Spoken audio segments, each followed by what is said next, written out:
Cheap Deicide shirt on Amazon. Yeah, I got this Deicide shirt, and it was like in a really fat guy size, but I got it, and it's made out of this really weird, like, I think it's cotton, but it's just like it feels like a carpet almost. That's polyester. And it makes me cotton in Indonesia. Yeah, I definitely look and feel like I work at a body shop for sure. Amazon is definitely the best at fan merch, giving sales to their artists. Yeah, definitely. We're actually doing our next album exclusively through Amazon. So, what's up, guys? How's it going? Good, man. We got Ahtme here on Nothing's for No One. If you could see my face here, it's me, Pretty Little J. And we got Phil. And we got Craig, we got Jordan, and we got Dalton, and we got Brent. And we're chilling here. We're outside. I'm outside. You guys are, well, some of you guys are outside. We're like hybriding right now. There are people in multiple different locations. Yeah, it's fucking insane, dude. Congrats, guys, on the release of Mephitic. It's fucking awesome. Thank you. Shit, dudes. Yeah, it's so sick. I listened to it twice today in preparation for this episode. So I could just ask you guys a bunch of questions about it. But yeah, it's fucking awesome. How do you guys feel to like have it like out there? I feel good, man. It was a tough process, and we like finished up right as all the COVID shit was starting to like really get serious. We were pretty worried because a few of the last probably 3 tracks on vocals, we were doing them kind of like as shit was going down. So we were debating on breaking the setup down and bringing it all to my house so I could just finish it myself because we were worried that shit was going to go on like total lockdown and we weren't going to be able to finish it. But yeah, so it was a little crazy. Came I together. hear you. Yeah. Well, shit, guys. So you guys, when did you guys submit it then? Like, so you guys submitted it before COVID hit or after? Right after it was like, I think California was already like shut down because Zach Oren, when he was mixing it, he was like in his fucking studio. He was like not doing anything. So he was like able to work on it nonstop pretty much. And it was good because we kind of like pushed back with Unique Leader. We told them like it was going to be ready sooner than it was. And we had to push it back a couple different times. So he like fucking mixed and mastered it like in like a week. I was able to fucking really focus on it and shit. So it actually worked out kind of good that it happened like that, but we weren't sure how the fuck it was going. Yeah, that's awesome. He couldn't get into the studio to really work with any other band, so we like got all of his focus, which was fuck yeah. Yeah, it was like a plus kind of that it happened like that. He did it in his house. Didn't he do it from home? Oh, he mixed it from home and mastered it? Yep. I think. Wow, that's awesome. And it sounds so fucking good. Yeah, thank Like, you. I think like whenever you guys put out Sewerborn sounded awesome when it came out. And this one, even like doing it back to back, it sounds even like sicker than that and tighter. It's awesome. It's so fucking nasty. Thank you. I think it sounds like a ton sicker on this one. Yeah. Sure. Oh my god, dude, Jordan, you're so fucking good. You're so good. Yeah. It's like there's parts where I'm just like, oh my god, like it's just your drumming makes all the songs so much more nasty because it's all like you have all these cool like snare accents where I'm just like, wow, that makes this part sound more mean than it already was. It's so sick. That's why like you guys are probably like my favorite current death metal band. And it's just like it's so sick to find. Like I'm noticing on these groups, like those death metal groups on Facebook and shit, and even in like the artisan group, like I see you guys getting posted all the time now. Oh yeah, those groups are fucking awesome. Like that's where I feel like that's where we actually gain a lot of our like real like fans, kind of like dude. Those smaller groups and stuff that like do giveaways, like technical metal or whatever. That long ass like. When Sewerborn came out, when they did that giveaway, like we got lots of people that listened to the record just from that. Like a lot of response from that. That's awesome. We got a giveaway going right now in there. Oh, sick! And in that group, the technical progressive something. Yeah, the long sharing. Yeah. I can never remember it. I just type in technical into Facebook and it's like the first thing that pops up. So I'm like, oh, that's it. Hell yeah. Well, that's fucking awesome. So I want to let because I was hanging out with me, Craig. We're hanging out like what was that last weekend? We were hanging out, Yeah. or something last week or something like that. 2 weeks ago. Oh, a weeknight. Yeah. Yeah. Last week sometime. Yeah. And you were telling me all this shit about all the songs, and I'm like, fuck, this would be awesome for the show. So like, I want to ask you guys a lot about these songs, especially because Craig, you were telling me that some of this stuff was even written like pre-Sewer Born. Yeah. Yeah, some of the stuff which was is written, wild. I mean, shit, almost like around the time of the demonization. Like, I think that first single we did, Hair of the Hog, that song was, I wrote that when I was 18. We were in high school, I think, still. Yeah. That one might be older than, that one might have been written before Defeat Zeke. Yeah, probably. Whoa. Right around that time. Yeah. For sure. Did you guys ever play that song live or anything like that? We played it at one show, and I didn't even have lyrics for it. Like, I had lyrics for, like, the first little chunk of it. We never played Hair of the Hog, did we? It was Rotten Preacher, wasn't it? No, that's Node. Oh, yeah, I'm thinking of Node. Yeah, Node was another one that was like that. It was around, I mean, it was 10 or 12 years old that we, like, wrote it back then and had it just, like, sitting on a hard drive. And those ones were, like, we liked them back then, but then after, like, years, we kind of started to think they sucked. Or just weren't interesting. They're so old, you know, they're not like interesting to you anymore. Yeah. But we were like going back through some old stuff and like, damn, these are kind of cool. So yeah, those songs are ass beaters. Hair of the Hog is an ass beat. They're all ass beaters, but like that one specifically, like that was the first single, and I just like texted Craig. I was like, "This is disgusting. It's just so sick." That one's a lot different than like any of the other songs I think of. You think got a so? little more damn thing going on that we don't usually do, but it was cool. It was a nice change. Yeah, and I hear you. Play, so that's awesome. It's interesting to me how you guys. I think it's awesome that you guys do that. Like you go back to older songs and decide to throw them on a new record because I feel like a lot of bands, like a lot of metal bands now, are like modern death metal bands or just modern metal bands in general. It seems like most of the time, from what I like, at least what I see and what I observe, a lot of bands just go into the studio, like they dedicate a certain amount of time to write a certain amount of songs, and that's all they do. And then they hit the studio and then they record them instead of like, you know, like the idea of like, oh shit, we have like a backlog of songs that are already written here, and we're just going to pick them and put them on the record because they're cool. I think it's awesome that you guys did that because I feel like whenever Warforged or Roman Ring does some stuff like that, it's always like we write the set of songs like when we decide to write them, and then we just are like, all right, this is it. These are the songs, and we're going to go do it. Definitely, yeah. I think there's like doing it that way. It seems like you capture more of like what's going on right in that kind of time. Yeah, when you're writing it. Sure. So it's like for us, I think like it's when there's a song that we're really like, oh, that's sick. Like we don't want that just to like float off into the ether and never be heard. But I think the other turn, like doing it all at once would be more enjoyable for us because we're not fucking slick songs before we even like. I hear you. Yeah. It's just it's interesting. I think it's awesome that you guys like. The whole thing is just so sick. I'm gonna be blowing it up this whole podcast, obviously. What were you gonna say, Craig? Thank you, man. Craig, feed your baby, dude. Dude, that's my baby, dude. That's a bunch of my babies. Give us some crackers. There's cucumbers. Like, cucumbers. Dude, cucumbers? Oh, back here? Yeah, those are those wall cucumbers, dude. Want me to go pick you one? I'll mail it to you. I thought I saw Craig munching on a cucumber. Oh, were you? I was. Yeah. You snacking right now, dude? Taylor's cutting up a salad in there. Brought me some. Yeah. Fucking sick, dude. All right, so this album starts off with, I think the first song, Craig, I think this was the first song you showed me in your car, like a demo of it, was Swarm of Fools. Probably, it's like, so. Am I cutting out? No, a couple times, but not as much anymore. Okay. So Swarm of Fools, how is that? Was that a new song you guys wrote for this record? Yeah, that was one of the newer ones. It's been around for a while too, right? Okay. It was pretty, like probably last year, I think we wrote that one.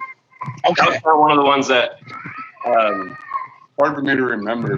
They're all kind of. It almost didn't like. It almost wasn't going to be in there. I think there was some cool riffs and stuff in that, but like some of that stuff like has to kind of gut and rework and try to like make it cool. There's like cool ideas in there, but not like a good song or whatever. So a lot of a lot of that stuff goes through like different iterations where like it'll be in one, like some riffs will be in this one song and then we'll kind of like swap around stuff. But that was a pretty new one. And Jordan fucking. That fill at the very beginning was like my favorite thing ever. So. Oh my god, dude, it's so nasty, dude. I gotta take a shower after you play that shit, man. Going with what you said, that one kind of like went from being my least favorite song to my absolute favorite one. Really? Wow. Yeah. Really? Because of the restructuring that happened that you guys did? I don't know, just working with it and kind of learning it and I don't know, messing with the structure and all that. Yeah, I hear you. A lot of like I usually will do like a demo thing with like fake drums and just like record the riff, and it's like pretty steady and basic to get like the idea to like everybody, and then when we all like go and start working on it and stuff, like we change a bunch of shit and like rearrange stuff for like definitely like work on transitions, and it kind of just becomes more of like a song and not just like an idea. I think so. Sometimes it's hard to like keep in mind when like we're starting with an idea to not be discouraged of like, damn, this is kind of sucks, because like usually by the time it's done, it turns into something cool once everybody gets fucking dirty hands on it. And sometimes the ones we thought were gonna suck end up being like the best. Like you don't hear something like the fake drums and like the whatever, like how shit hits on the demo is like sick on some ones, and then sometimes when it gets down to like playing it for real, it like doesn't come through the same way as it did on the demo. And then so like the demo maybe didn't like, it wasn't one of our absolute favorites, but once we got all this shit worked out, it's like, oh, okay. Like when you feel it when you're playing it, it's kind of different. Yeah, definitely. You guys write like that? Like somebody writes like if you piece of the song and you guys all kind of work out together?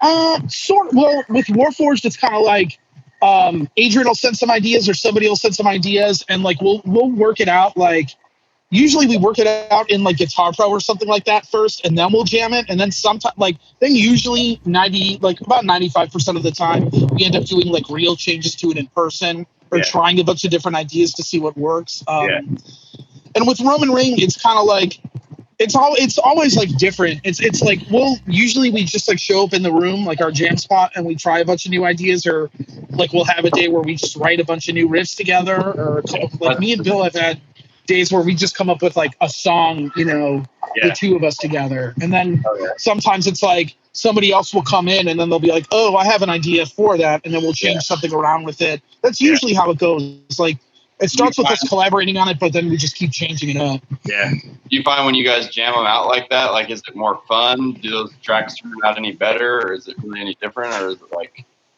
Yeah, usually like we'll add like a transition or something that makes a little more sense, or we'll like, and then like once we kind of lock it in a little more, it's like, oh fuck, this is like way better than it was before. Or something like that. Yeah, so usually that's kind of how we'll go about doing it. But I mean, sometimes like I'll have ideas for songs that are already like, in my head, where I'm just like, oh, let's do this, this, and this, and it'll make sense.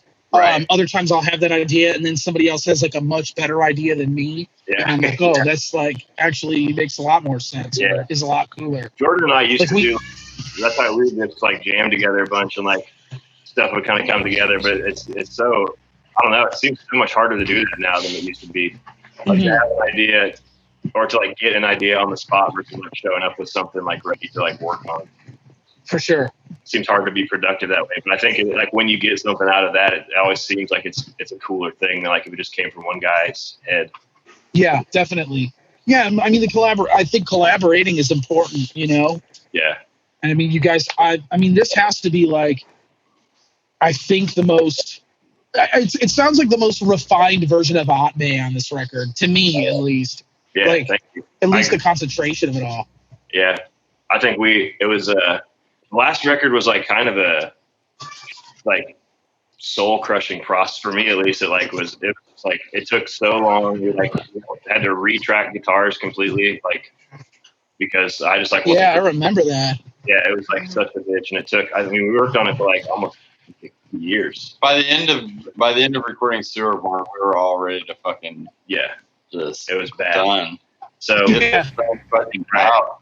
So this time, like we definitely like took a different approach, or just like I just was like I spent a lot more time like getting ready and like being like trying. I wanted to be satisfied with it because last time it was like before we sent it off to be mixed and mastered, it was like not like any of us were stoked on it on Sewerborn, and luckily remember like, fucking turned it around.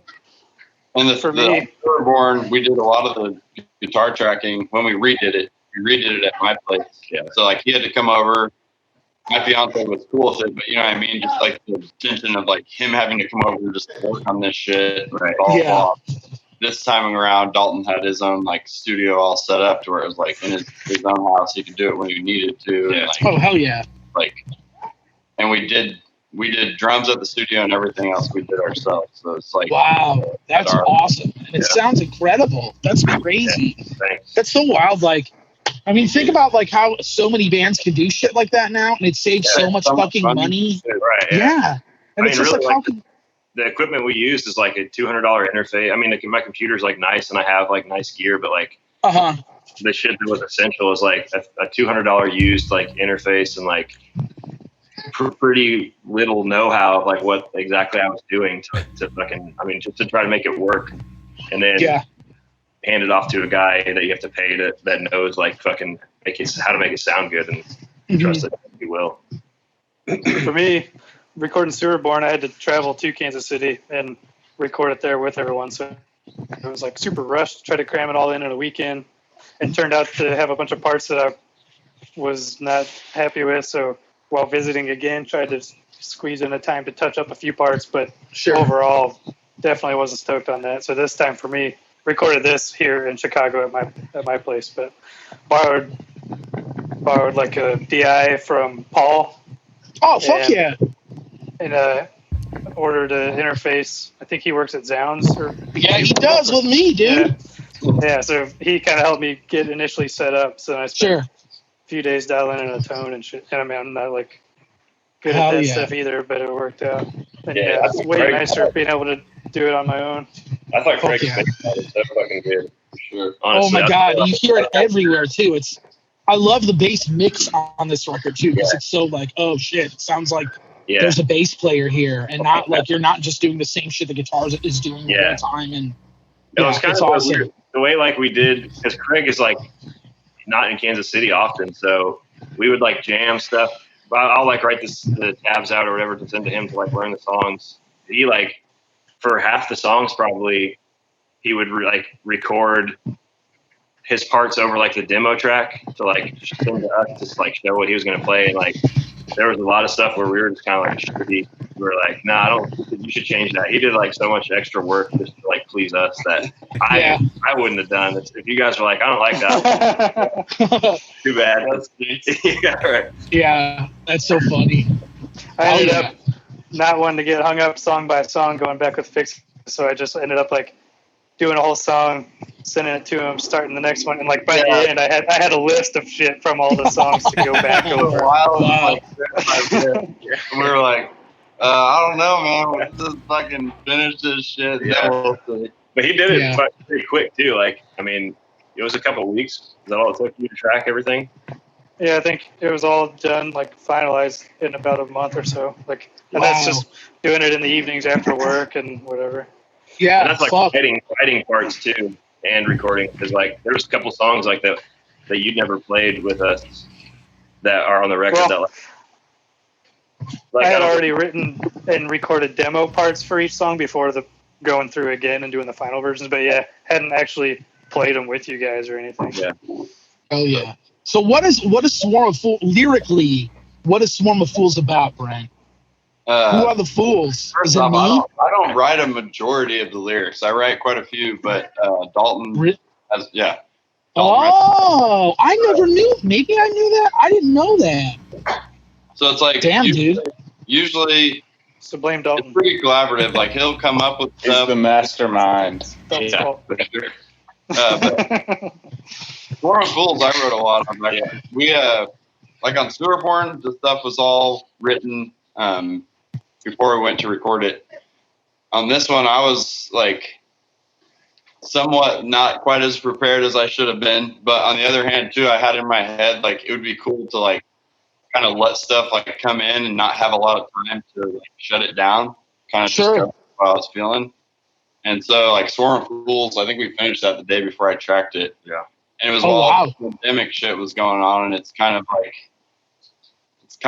related to that. Devourment Empowerment is like that too, but Swarm of Fools is just like, what would you say? It's like tuning into the I don't know, the media feed and just kind of getting lost in the monotony of that to like numb yourself and not be aware of like what's going on, kind of. Sure, yeah, just kind of like that makes a lot of sense. That's kind of what I got from it too. It just reminded me of all the people in my life that I knew who like read one Facebook fake like article and think that it's real, and then they're just like, oh my god, and it's like, oh, this is horrible that people buy into this so much.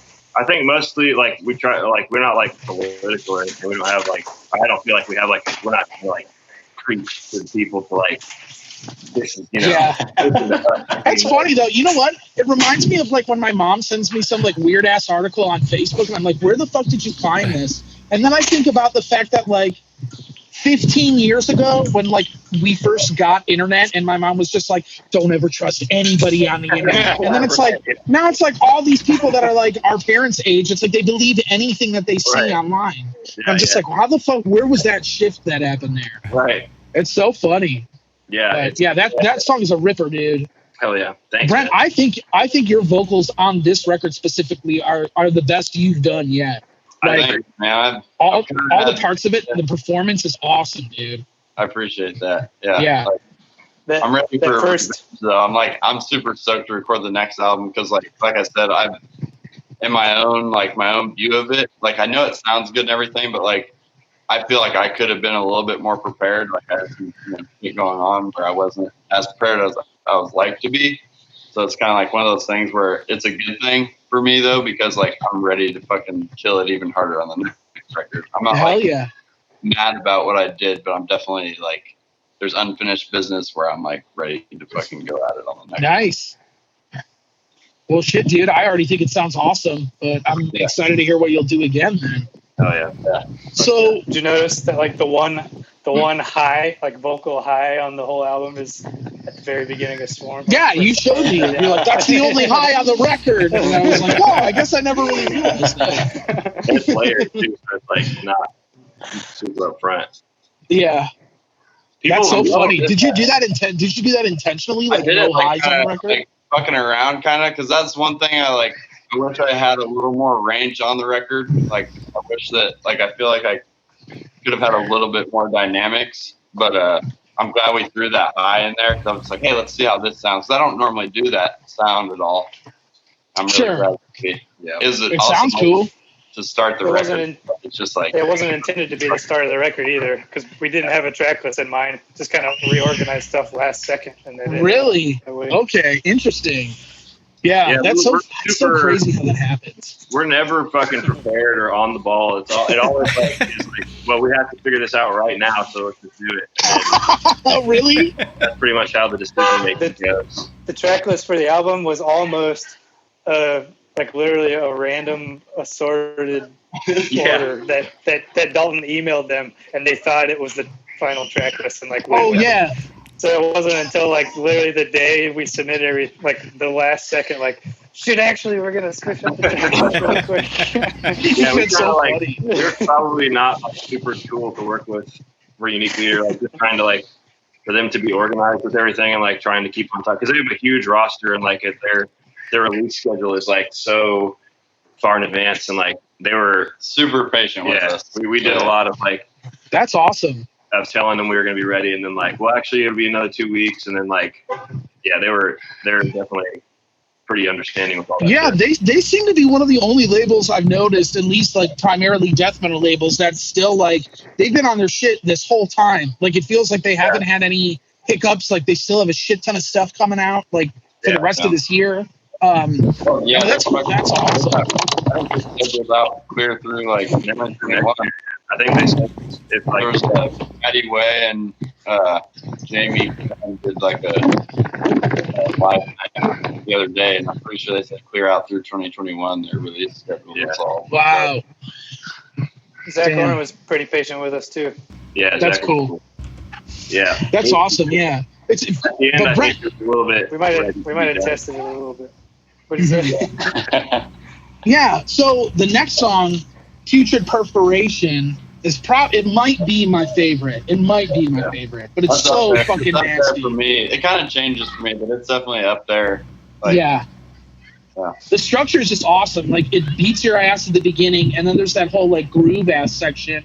Yeah. Jordan, that's like I think my favorite drumming of yours on that record is like that whole groove part. It's just so nasty. And the whole time I'm just like, this is so sick. Yeah. So on future releases, my favorite. That's my favorite guitar part.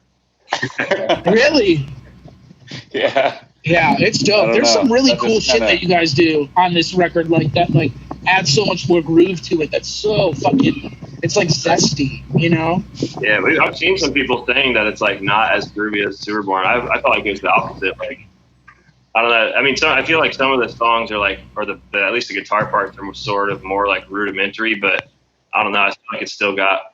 At least every song has like the way I write stuff, like the riffs. Anyways, it's like you have to one part that's like groovy and fucking cool.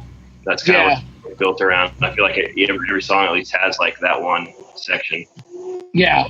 Oh man, the end of that song is so gross too. It's just so sick. Yeah, it's so it's like so fun. The whole thing is like a journey. It's like, all right, the beginning is sick, the middle section is sick, and then you guys bring it back, and then the end is like super heavy. It's so much fun.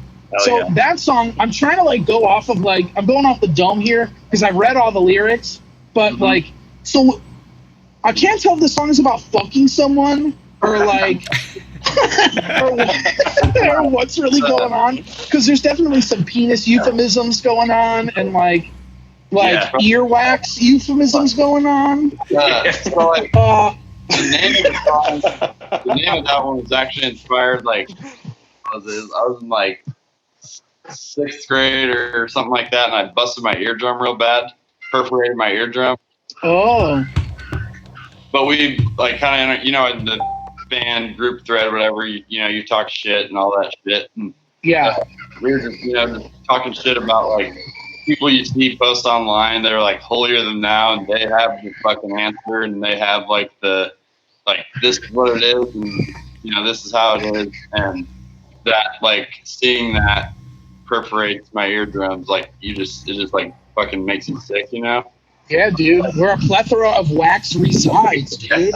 Yeah, that's like my bed. That's like my AirPods, dude. Yeah, dude. I'm fucking wearing these Sony versions of the AirPods, and like I'm whacked. Dude, yeah. Look at this. It's like red. Look at that. Dude, this is good. Those things are killer at picking up background noise too. Yeah, they are, dude. That baby.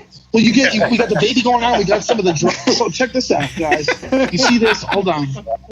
See that junk truck over there? I don't know if I could zoom in. But if any of you guys want anything from there, let me know, because I'm going there after this, and I'm going to fucking get some sick-ass shit, okay? Yeah, I know. Is there a cheese sandwich in there? Yeah, definitely. I know there's a busted-ass computer chair in there. It looks like there's some cardboard boxes. It looks like there's like a cooler. Huh? Is he going to the dump with it? I don't know. He just honestly, there's like these junk trucks that just chill behind these buildings. I don't know what the hell the point is of it.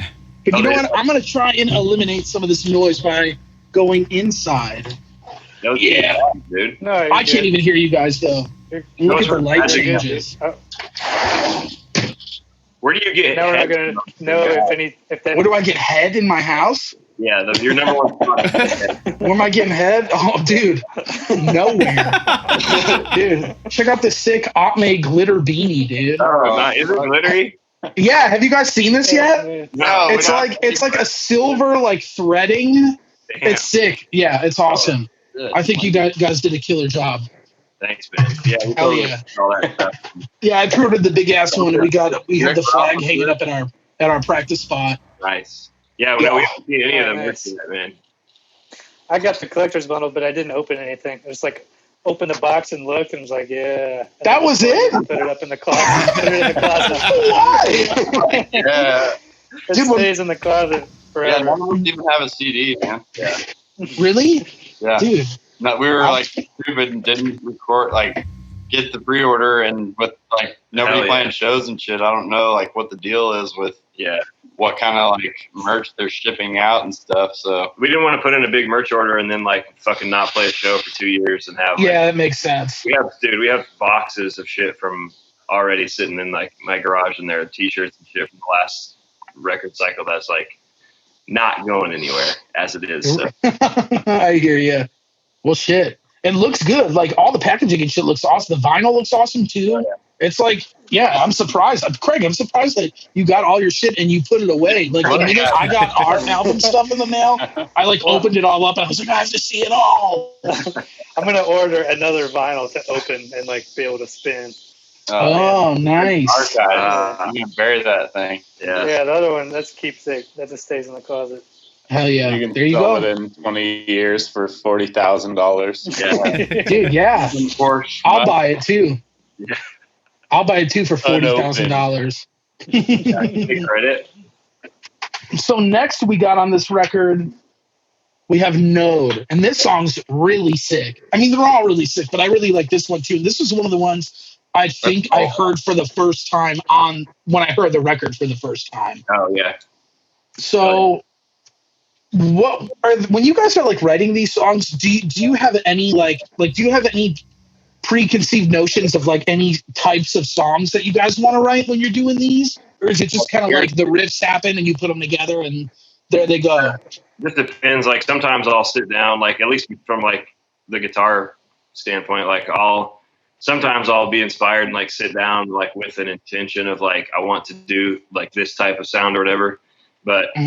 Usually take more work and like don't come out as good. Usually the ones that are like my favorite songs are ones that like I'm not really working on anything. It just kind of comes together on its own and like fucking happens naturally and like everything just works right off the bat.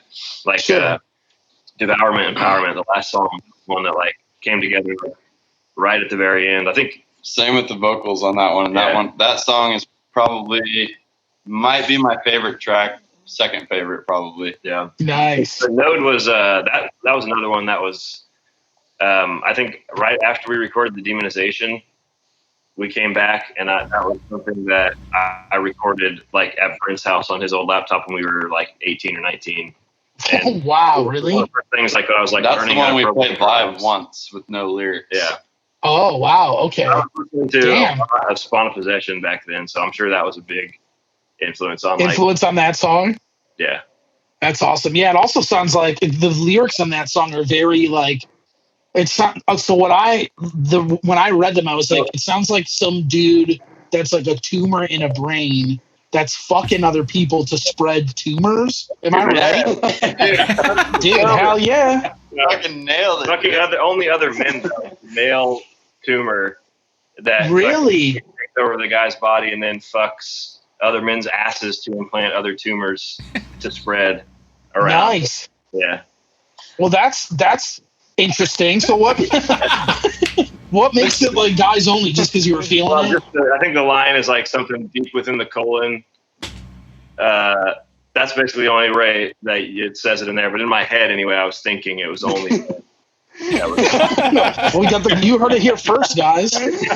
Yeah, this is an exclusive, and nothing's for no one exclusive, dude. I mean, we're pretty progressive, so we really wanted to hit that market. Hell yeah! Well, that's good. Like being inclusive. Right. Yeah, I did notice there was like colon mentioned. I'm like, that's what I always wonder sometimes when because I think I wrote most of the lyrics for that one, and I always wonder if shit makes sense to me because I wrote it and I know what I was thinking, or if it actually comes through. So I'm glad that it was about anal fucking. Yeah. So that's a cool song. Was that the song that was called "Rotted Preacher" before? Yeah, Rotted Preacher. Yeah. Okay, what made you guys change that name? I think it was the lyrics weren't finished for it. Yeah. And I remember, I think Jordan, you thought of the idea for that, like smoking out back after practice one day for Node. Oh yeah. And we just finished it. And yeah. I don't know. There's like, that was just kind of like a half. I mean, usually the titles we refer to stuff as like the working title, like that I title the project the day I fucking write the first riff. Oh, okay. So it's like whatever I was thinking of when I saved the file. So sure. It doesn't have anything to do with what the fuck the song's about. It's just kind of like what we know the material by. Every once in a while, the working title makes it through to the album, though. Yeah. So this is that case. James Penis. That was a 925. Oh yeah. Dude, it's sick. We got buttholes. We got penises. We got fucking anything you want, really. I was glad though that they changed it to Node, because I had known those, like, it was literally just like maybe a quarter of the first chunk of the song that had lyrics. And I was so fucking sick of those lyrics. Like, after it got past a certain point, it was like old as fuck to me. So when he wrote Node, I was like stoked, because I was like able to get stoked on the song again because of like different patterns and gotcha stuff. So I think we kind of reworked that one a few times as well. Yeah, we changed a lot. Yeah. Wasn't there? That was the one with like the evil clown carnival riff that got the cut. Yeah. When we were in high school, that isn't cool. Like, we had to definitely cut out like a couple minutes, I think, of riffs that were just fucking stupid. Wow. Okay. Well, shit. Well, I mean, if you guys say that you wrote the song when you were like 18 and 19, yeah, that's definitely a valid reason to want to change that shit up. Right. That's also wild to me that you guys wrote that song that long ago. Yeah, man. there's more in the vault that haven't been used. There's stuff on like hard drives that like I still listen to everything that like I just like listen to, I enjoy. Like, I remember this one or whatever, but like there's probably I'm sure there'll be make it up. Yeah. Sometimes there's it takes still a couple to come around to songs. There's too. a couple that I still bring up every once in a while. I'm like, Dalton, when are we gonna put this one on? Come on. you know what I'm talking about? Yeah, I know. I think it's the name in the fucking title and the working title of it. Because you're the only one that likes it. Fuck yeah! Well, that's wild, because that was one of the songs I didn't hear anything from, and I was like, oh, I wonder if, like, I couldn't listen to this record. I mean, obviously, I don't know what's new and what's not, but I couldn't tell you like what song sounds like an older song and what song is like a newer song. Yeah. Actually, so I can tell listening to Node that it's an older one. Yeah. Really? Yeah. Yeah, I guess. Well, yeah, you guys are in the band, duh. Like, I mean, still, right, but I mean, like, just the way the guitar parts are, like, it's old Dalton, not new Dalton. Yeah. I'm like, the older I get, man, I think the simpler, stupid shit is the way to go. That's how it goes. It is the way to go. It's always the way to go. Cut out the flash and just play bar chords. That's one thing that I didn't like about this whole album at first, was going from Sewerborn to this. Yeah. I felt like it was way more structured and laid out. Interesting. And I kind of didn't like that at first, but the more we played them, I started to really enjoy that. Yeah. I remember you not being into stuff, and I was like, damn, all wanting to kill each other. Oh, should we kill each other? Yeah. I was like, this is fucking boring, dude. Right. I was dude, I hope we have a chorus. Yeah, and then I would start to be like, damn, dude, maybe these songs do just fucking suck. But I liked it. By the time it was all said and done, I feel like the idea, it's also hard to get the idea from like the inception, like the shitty fake easy drummer, fake drums, like sure, just how boring and like literally copy and pasting parts throughout the song to show is like, it's hard to probably see like the potential. But when it's all said and done, you've worked on it for months, and like everyone gets their hands on it and shit. And like for me, I'll be in town visiting and like jam however many of the songs I can play at that time with you guys, and then like sit around and listen to the rest that I haven't learned yet, haven't been around. And then a couple months later, I come back thinking I already know these songs, but then you've changed a few parts here and there, like just tiny little subtleties and stuff that like I can tell gets worked out over time. Like maybe just having the songs around for so long that you get bored with a certain part and like you gotta add a little something here and a little something there. Little things too. And then you'll be like, hey, will you tab that out for me? And I'll say yeah, and then I just never will. But I end up getting it on the demo and then just having to having to figure it out. Well, shit. Okay, so next we got up. I have to have the CD on. Oh, what were you gonna say? I'm sorry, man. I was just gonna say I do think that really helped me appreciate more of like song structure within death metal, because I've appreciated it within like like regular pop music and shit like that, but like knowing we can do that with what we're doing was something I kind of never really thought about. I guess I always wanted to just be like random and crazy and. I feel like it almost like the formula is the same like for everything. Like it's all like if you listen to like some of the songs, like it almost has like a pop formula, like just the way it's structured. Definitely. Like, just kind of like I feel like that's maybe why it's easier to listen to for some people who maybe aren't into that kind of thing. Well, it makes it so accessible too, because it's like, oh shit, I've heard this before and it's sick, and like. It makes to me, like, just based on my listening experience to the record, it makes all the songs so much more distinguished that way, because everyone has like a different feel to it, and it really like it felt that way on Sewerborn, but I feel like that was definitely solidified on Mephitic, because like every song is just like, whoa. Like the first time I listened to this, I was driving down to my girlfriend's house, and she lives like an hour away from me. And like I got ripped on my way, and I was just like hitting my pen. I was like, "Let's go!" And then like every song, I was just like, "Whoa!" Like every song was. It's a crazy record. But there's just so much to it. I'm like, oh fuck! Like there'll be like songs like Node where you have the whole like I Awaken part, and then Jordan's doing all these nasty ass fills, and I'm just like, oh, I can't wait to like remember where these come in after I listen to this 15 more times. Yeah. And it's just, but it's awesome too, because it's just like there's so much more expression to do shit like that when you're setting more of like, all right, we're gonna do this again, like a repetition. Because but and it's interesting you say that, Jordan, because I feel like there's so much death metal these days that like it's almost like so many bands are afraid to have any repetition. Yeah, but it's just like that's how you remember shit, like especially like. People that don't play music, from you guys that aren't musicians, it's like maybe they'll latch onto a song easier like that because they can remember specific. Yeah, there's times it's cool, like when a song builds up into a point and it gives you what you were wanting it to, like when you go up on the bridge and it comes back to the hook and you're like, fuck yeah. Yeah. And it is cool sometimes to not give it to them, like go on what's No Stone Sacred. That long just like takes you far away, but it does finally come back and like exactly it rounds itself out. Right. That might be my favorite song on the record, actually. That's like going off on a bridge like that. You want to fucking come back and hear something that you remember. Yeah. I feel like definitely. There's like you hear a song. Like an interesting way of building tension. Yeah. Within a song. Yeah. Sorry. Yeah.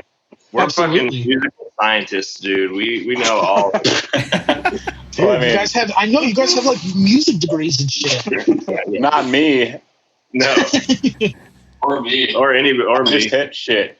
Dude, let's start a school. Let's start a music academy. Yeah. It could be called like the I don't know. It could be called like it could be called like the impregnate through butt sex academy, dude. Yeah, that is whatever. That's like a motif that comes up in our records, I think. More than we intended. Dude, I was so pumped to get the CD so I could read all the lyrics and be like, whoa, this is dude, I'm like fucking. I like the stuff that I'm into. Like I want to like read the lyrics and shit like that, but like so many people don't give a fuck. I know. I'm one of those. I never read lyrics. I don't give a shit. I always read the lyrics, unless it's like some pop music where like it doesn't matter. But like if it's death metal, I usually try to read the lyrics if I'm invested. And like the lyrics on Sewerborn were so sick that I was just like, okay, this is gonna be an extravaganza. And sure enough, it is. Oh yeah. I can't wait to talk about some of these other songs, dude. I think we got a couple, like, when Unique Leaders sent back some of our press, like some of the big press, like some big magazines and stuff, like they were like, oh, noxious scoop and turds and all this stuff. And like, yeah, whatever. But like, I think for us, like when we're writing lyrics, like on like Hair of the Hog, especially, like that's all. It's like full of fucking inside jokes. Yeah. All of, like on that song actually. I'll wait till we get to that one, but yeah, like our lyrics they're not meant to like be like to really like move you and stuff. Yeah, it's death metal. Yeah, it's not trying to say anything really. Just like, and that's sick, dude. Because I mean, stories that like we can which is awesome too. It's just it makes it so much more of a fun listen because like. I mean, I play like Warforged. We do all this thematic shit, and like you see so many bands that like do all these insane themes, and it's like this big grand concept thing. And it's every once in a while, it's like, oh fuck, I'm listening to a song about a dog. Like this is awesome. You know what I mean? Or just like a song about some like gross shit. Like that's fun. Yeah, we've actually had a song about dogs on each record too. Yeah. Yeah, isn't that? Oh well, first off. There's Dissolve is next. Dissolve, yeah. So what's up with this song is really cool. Like that one weird like slower groove you guys like do a couple times in this song is like super. It's like super weird, but like really cool. Oh yeah, thank you, man. That was you know the part I'm talking about. I can't mimic it. But. I think I know what you're talking about. Yeah, like both the guitars are playing like different things throughout it all, so it's like kind of dissonant. Like the harmonies are not like. Totally working together. Kind of like, yeah, it's that one was like that riff pretty much was like a big part of like the way I like structured that song. Like I got that part in there, and then I had to like build around to get to that part and out of it and back to it. Yeah, but yeah, that was something that's like kind of not something that I've like not my style either. I feel like a guitar playing. What was the idea behind doing something like that? I don't know. I think like we were listening to a lot of Necropad. Oh yeah, definitely. We had some people saying like, "Oh, this just sounds like Necropad," or "Oh, this just sounds like Decapitated," and that kind of like goes back to like lyrically how we like don't really care what we're saying. It's sure. Like, there are some times where there's like odes to other bands and stuff where it's like keeping that sound alive, and it's just fun for us to play that stuff. It's not like we're out here trying to say we're like breaking ground. It's just like if you have bands that you love and you're inspired by them. Right. What's wrong with showing that off to the world? I love that shit, dude. I love seeing all these people posting shit saying like, "Oh, these guys are like if Decapitated kept doing like sick death metal." I'm like, it is like that, and it's sick because we're not gonna. I mean, I'd be hard pressed to see if like we'll ever hear some shit like that from them again. Speaking of that, I think maybe actually they're recording the album right now, and somebody I saw that in a thread said something like somebody replied to a comment of somebody saying we sound like Decapitated, and the comment was that he's trying to go somewhat vintage. Yeah, I saw that too. He said something about vintage, but it's like. Hopefully I'm not getting some weird dreadlocked chorus shit that I don't understand. I've tried, man. I've tried like many times with those new records. Like I could put on the first one with that new singer on it. I forget what it's called. Like, I like that record. It took me a while to get into it, but then like the shit after it, I was just like, wow, like I don't know if I get this. Yeah, that song's sick. Yeah, but like Blood Mantra, I didn't really like. Like maybe 10 years, we might get it. Yeah, it's kind of like that thing where. They're not old enough yet. Yeah, it's too bad for us still, but like maybe in a few years. Yeah, calm down a little bit. But he is the best guitar player of all time. I'll definitely say that. He writes sick ass riffs. That's for sure. Oh yeah, dude. So we got the song Dissolve. What lyrically, what are we talking about here? What's going on? I wrote that one too, and that was that's like more one of the like less fun ones. Which I sometimes when I write the music, I'll be like thinking like I kind of want this to be like more serious of a song or whatever. So like the lyrics kind of follow, not basically not writing about turds or getting fucking ass fucked or whatever. Sure. But that one is just kind of about like original. I think what was it called? Zenith. Yeah, Zenith. And it was like just kind of about like becoming like the your like best moment is when you're fucking dead and nothing. So Nice. It's loosely about that, basically. Yeah. Fucking eloquently trying to be poetic and say interesting things that I use as a thesaurus to define words. So that was that. I don't know. I feel like it works in the song, but the lyrics are not near as fun as some of the other ones. Sure, I hear you, but it's okay. Sometimes it's cool to have a breakup, like a break like that in the field, because then you get more of a serious topic or just a different type of song. Some of these guys like don't want fucking jokes in their metal, like they want that shit to be serious, and they want to like. Some people are so serious about it. I feel like we're like the opposite, almost to like a fault. Yeah, like I really don't. Yeah, that's what I love about you guys. It's just so much fun every time I listen to it, Like, and it's cool because it's like, how much more shit can people do with metal? Like, how much more? How much more different types of? I mean, it's like we've seen everything lyrically. Like Aliens, when that was a huge thing 10 years ago, and every band was singing about that, and like I don't know, killing people. Is just not being like bound by any sort of theme or like it just makes it easier for us because like we're like, oh, this one's about this. Oh, this one's about this. It's just like all over the place. So there's no sort of like theme that we have to stick to. So it's just I kind of feel like too, like we went on our hiatus, like we're able to like once you have life experience to write those like songs on or whatever, you're inspired to write lyrics. Like there's a point where it gets to where like if you're not on like a theme or something, you kind of run out of juice. And I feel like we had enough time to like live life and build up these other, ideas and stuff. So it's like, it's just all based off of stuff that we're feeling. And so there's no bubble that it's in. It's just fucking whatever. Mm-hmm. I hear you. I think also it's like themes and inside jokes and like being stupid possibly to a fault. Our but band name, because sometimes that's what Ahtme, like we've been associated with like being a band about poop. Yeah. like that's our number one thing. But it's really not at all. That was like one joke back then. It was a song. Yeah. It was a song that we like. Yeah. Yeah. So I remember one of the reviews. I think it was actually in print in like what was that? Metal Hammer. Magazines, yeah, it was in like Metal Hammer, and it was like one of the like bigger places to review our record.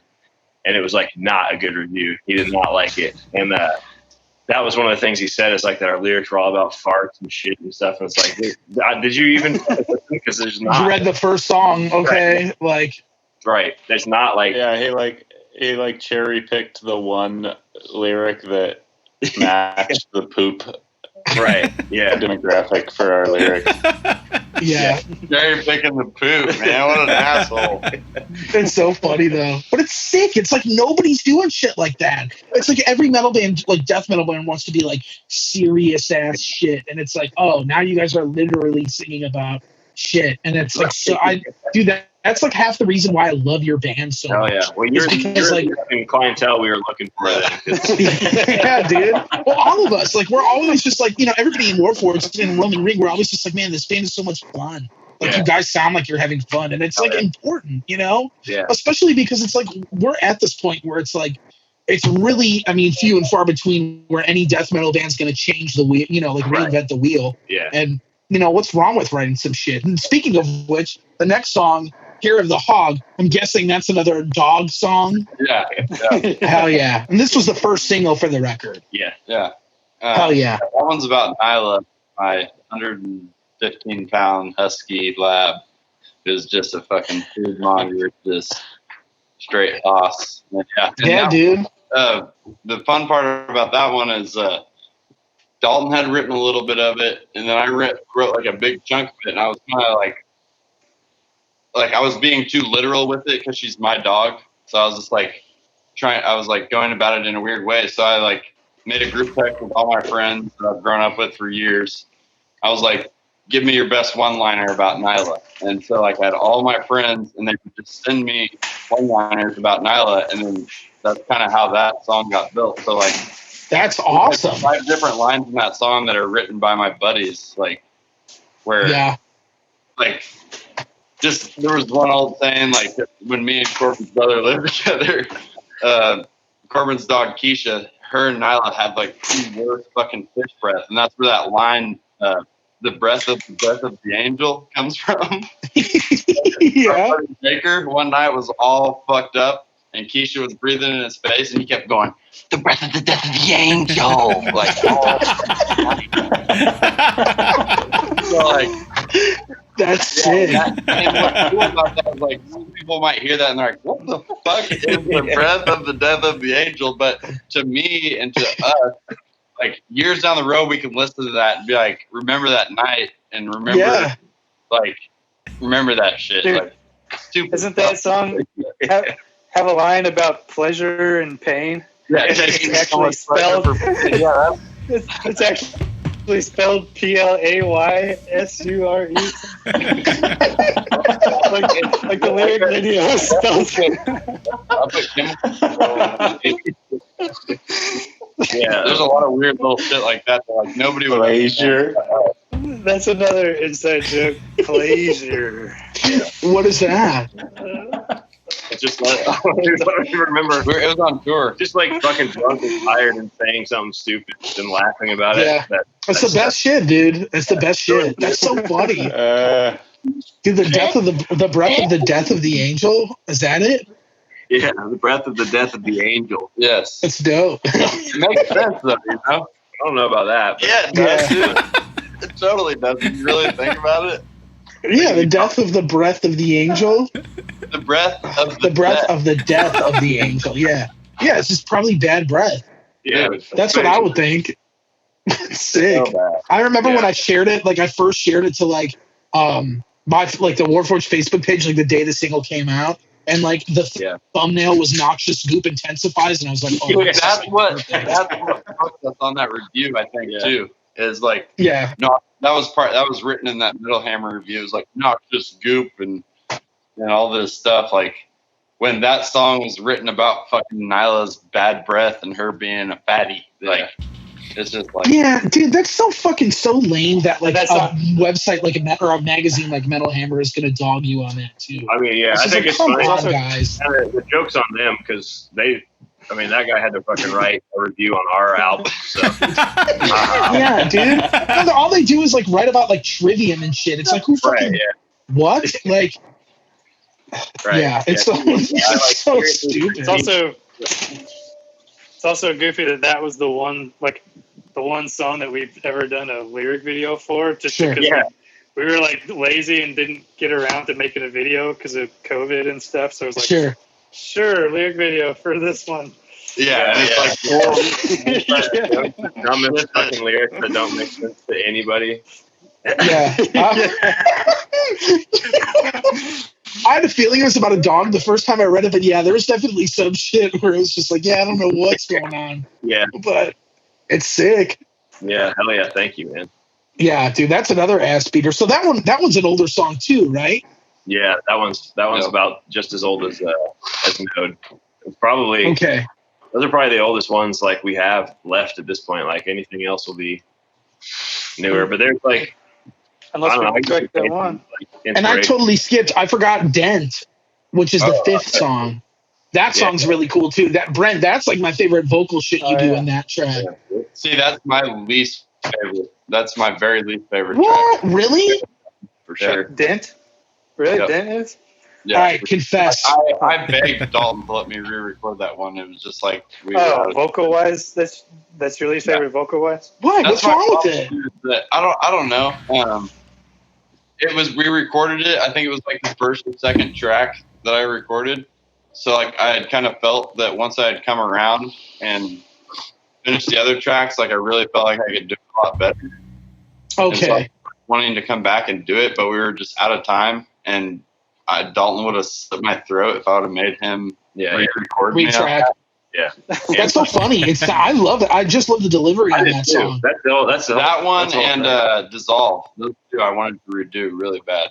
Yeah, interesting. You can fucking nitpick your own shit till it's like into fucking oblivion. So, and I know I thought it sounded good. Everyone else liked it too, and I know you could just go back and re-record shit forever until the fucking so that's my favorite song. That's the funnest one to play. It's not super hard. It's pretty fast. Kinda. Yeah, it's really fucking fast, dude. Yeah. Jordan, all your fills in that song, I don't even know how you remember them. I'm just this is so intricate. It's so fucking fast, and I'm it can't be easy to play. That was one of that. It's either Dent or No Stone No Stone Sacred is my favorite song. I can't decide between those two, but they're both so sick. Yeah. Is Dent a newer song then? Yeah, that one. I actually wrote the catchy choppy part, that. Okay. That thing. I wrote that a couple years ago, and then lost is one of the 30 hard drives that I've lost over the last few years. I lost it, and I had to go back and rewrite it from memory. It kind of changed. But you wrote Jamrock. I remember in your room. I think I wrote that one. Dun, dun, dun, dun, dun. No, it wasn't that old. It was a couple years old, but it was it's one of the newer ones on the record for sure. Oh yeah. And I changed a lot. By the time the song that's on the record now is a lot different than the one that I had years ago. But that's my favorite one to play. At least guitar wise, it's just so fun. It's a lot of chords and stuff. The riffs are easy kind of, but fun to play, and they sound cool. So that's my favorite one for sure. Hell yeah, dude! When I hear the song, when I first heard the song named Dent, immediately I thought of the ads for the Ding King. Do you guys remember that? It was this thing that that Billy Mays advertised. It was called the Ding King. Oh yeah. And basically what it was is if you had a dent in your car, you stuck this suction cup on it, and it sucked the ding out. And I was just that's the dumbest thing. At the time as a kid, I didn't understand. I still don't understand it, but that was the first thing I thought of when there was a song called Dent. I was oh, that's cool, Ding King. Damn, dude, but even though I'm sure.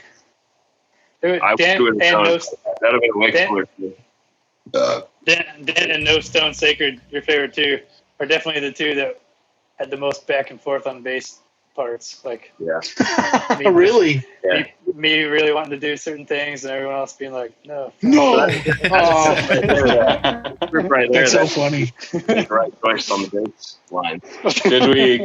Did we constrict you too much? Yeah, I feel.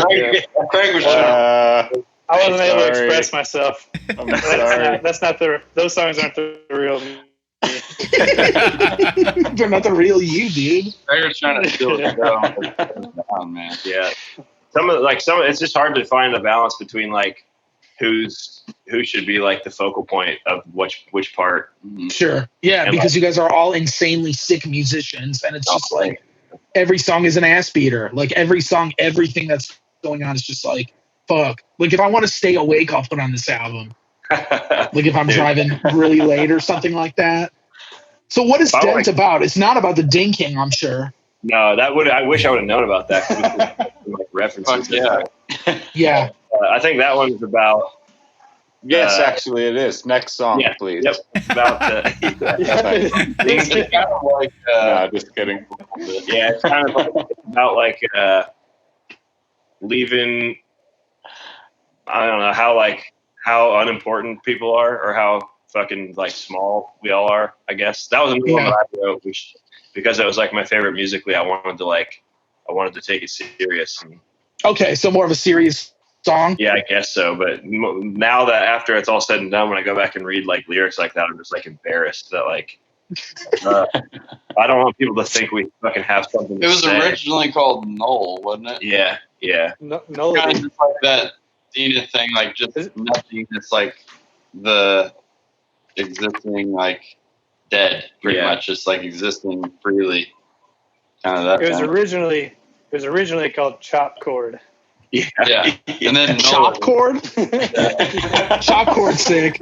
Chop Chord sounds like a John Travolta movie that didn't do well. Dude, we should.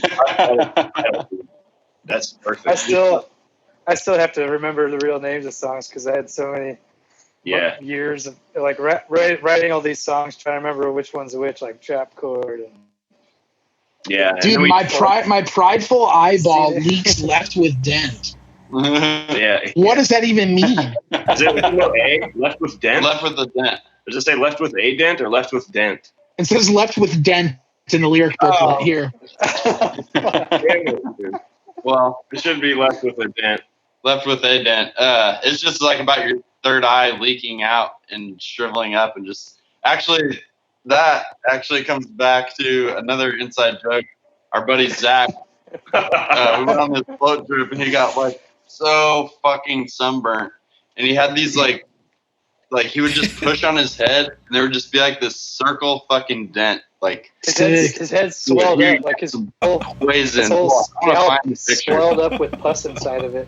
But that line was inspired off of that. Hey, he sent us a picture after the float trip of like a big dent in the middle of his forehead because he pushed on it with his finger. Well, the funny thing was he sent us one with one dent, and then like 2 minutes later we got one, and there was another dent.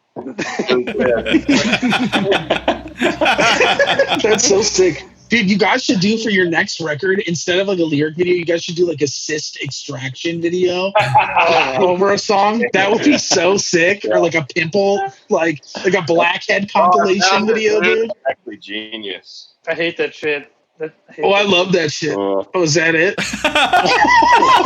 Nice. Oh, that's fucked up. Damn it. Oh, there you go. Yeah. Well, Mary Lou. Well, shit. So we got. So then I'm jumping ahead because we already did Hair of the Dog. So the No Stone Sacred, which I think is my favorite song on the record. Like, when I these, like, there's definitely the most lyrics to this song. It's like, if you look at this booklet here. So you see like the average songs, it's like you get that, and then like, like there's so many lyrics that the text is so much smaller. It's like, ooh. That's how you can tell I wrote the lyrics to that one. Because you did? Yeah. I'm a little because I'm not thinking about what he's got to say. I'm just trying to get like the story. My lyrics are like I wrote a lot of Swarm, a little bit of like what was it, empowerment, quite a bit of the ones that I do are like more straightforward. They're not as like metaphorical. Like my writings, because my grammar fucking sucks. So it's like lots of times I'll like have something I want to say, and I'll have him like help me like figure out how to say it. Gotcha. I gotcha.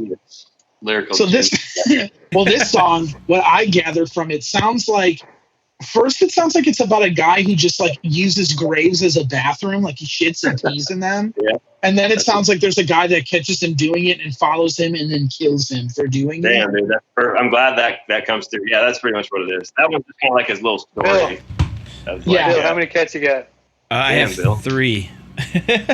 Yeah, who was that, dude? The Calico, that's Sega. I've seen a couple. That's Sega? Yeah. Is that the one that's like eats all the food so nobody else can? Yeah, that's the one that eats until she pukes. What my cat does. Talking about the food? Yeah. That's Hair of the Hog right there. Hell yeah. That's sick, dude. Yeah, no, they had. I remember you telling me No Stone Sacred was like kind of the idea of what like a gravestone, like what is a fucking gravestone? Like it's not. Yeah. What is it showing? Yeah, it's like, kind of like one of the themes of it is like how like silly it is to like have a reverence for like a fucking dead body or whatever that's in a grave like that. It's kind of stupid or whatever. But that's like mostly just a story of like a guy who's fucking desecrating graves, and then he gets killed, and then he's pissed off when he's dead because the guy puts a fucking stone on his grave to like signify his grave plot. He's mad about it. Sick. That's awesome. That's the M. Night Shyamalan twist at the end. Dude, yeah, hell yeah. I like the fact that he just takes a dump in like graves and he's like down, like he's like stoked on it. Yeah, dude. Yeah, he seems cool. Yeah, he does seem like a cool dude. I'd hang out with him. Or like, yeah. I think that's probably the guy on the cover of Sewerborn is that guy. Really? Okay. Because I have a question about this cover, but I'm going to wait till after we go through all these songs. So musically, that song is like. Sorry. Well, my bad. I thought we were right now, but. Once we were spitballing names of the guy on the cover of Sewerborn, and Dalton said Septic Tank. Oh, Septic Hank.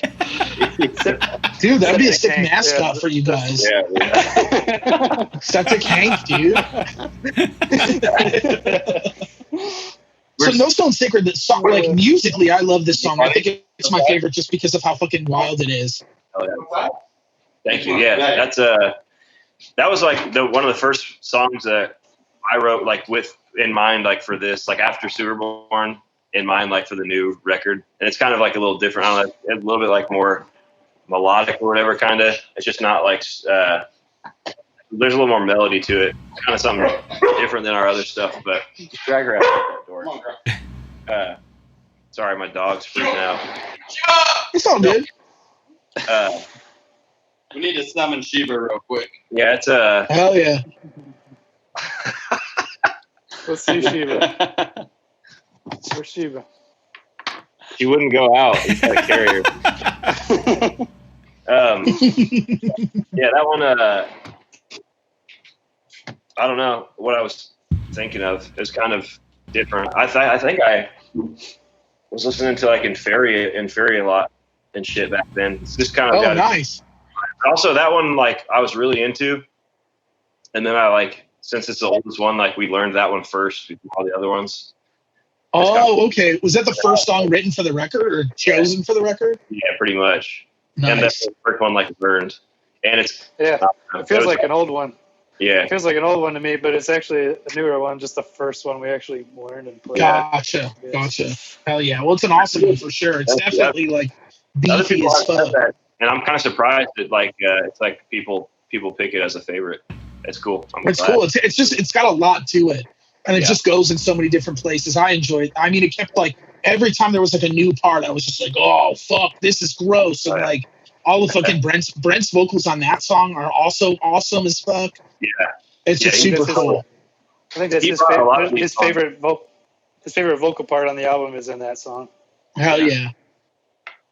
I think it's probably that weird thing where you write a song as a band and then, when it's the first song, you can't really relate to other people as much because you think it's, that's old, that's boring. Yeah. You guys feel like it's like, oh, that was just kind of the one that we already had. So we just had to put it on record because we needed to have a certain amount of songs. So, I think it's probably my favorite. I think that's cool. Man. No Stone. I like that one a lot. It has like it's like the ballad of the record. Like it definitely like. I've said it. It reminds me. It's like the summoning Sheba of this album. It has some really cool parts in it. There's like once the song moves on, kind of past that, like droney whatever. Has some really heavy parts in it. Well, yeah, like Jordan, you got that part where you do that like slower blast, like that like black metal feel blast, and that's really cool because I don't think you guys have done that in a song. Yeah. Which part? It's some part where George's just going like digga digga digga digga digga, like with the blast. It's like a slower blast with a hi hat. Yeah, because I don't think you guys. Yeah, you guys rarely do those slower blasts. At least I don't think I've heard one in a song. That's like in triplet at like 240. Yeah. So it's like in triplet, it's like too slow to blast. Mm-hmm. And so that's like, I mean, it's like it just sounds slow if you just blast like that. So that's kind of a weirder time, like tempo. It feels slow. It's like 240 beats per minute, but in triplet, it's like slower. It feels slow. Yeah, it's cool though. It's awesome. Oh yeah. Yeah, that's definitely a standout to me. And then we got this is the song I feel like I see the most talked about on the internet is Valley of the Gourds. That's my favorite. Yeah. Dude, this song reminds me of like being in a pumpkin patch, and everybody's like, all the pumpkins are like moving like this, like yeah.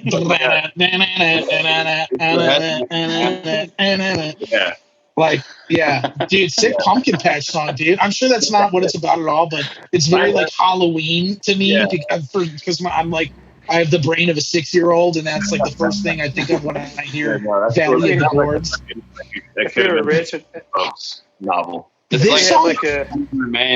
we had a big budget for a music video, this would be a sick one to do. Like, hell yeah! And this song, to me at least, this song reminds me the most of something from like Sewerborn musically. It reminds me of, it's like, I'll say this too, like we've noticed that even with it from the demonization to Sewerborn to Mephitic, like how you'll say, you know how we were saying like the songs will all be kind of their own song and they're not really in a theme, but like we've noticed that like Valley of the Gourds reminds me of Sewerborn, and Sewerborn kind of reminds me a little bit of like Blood Turned to Saline, which was on the Demon. Yes.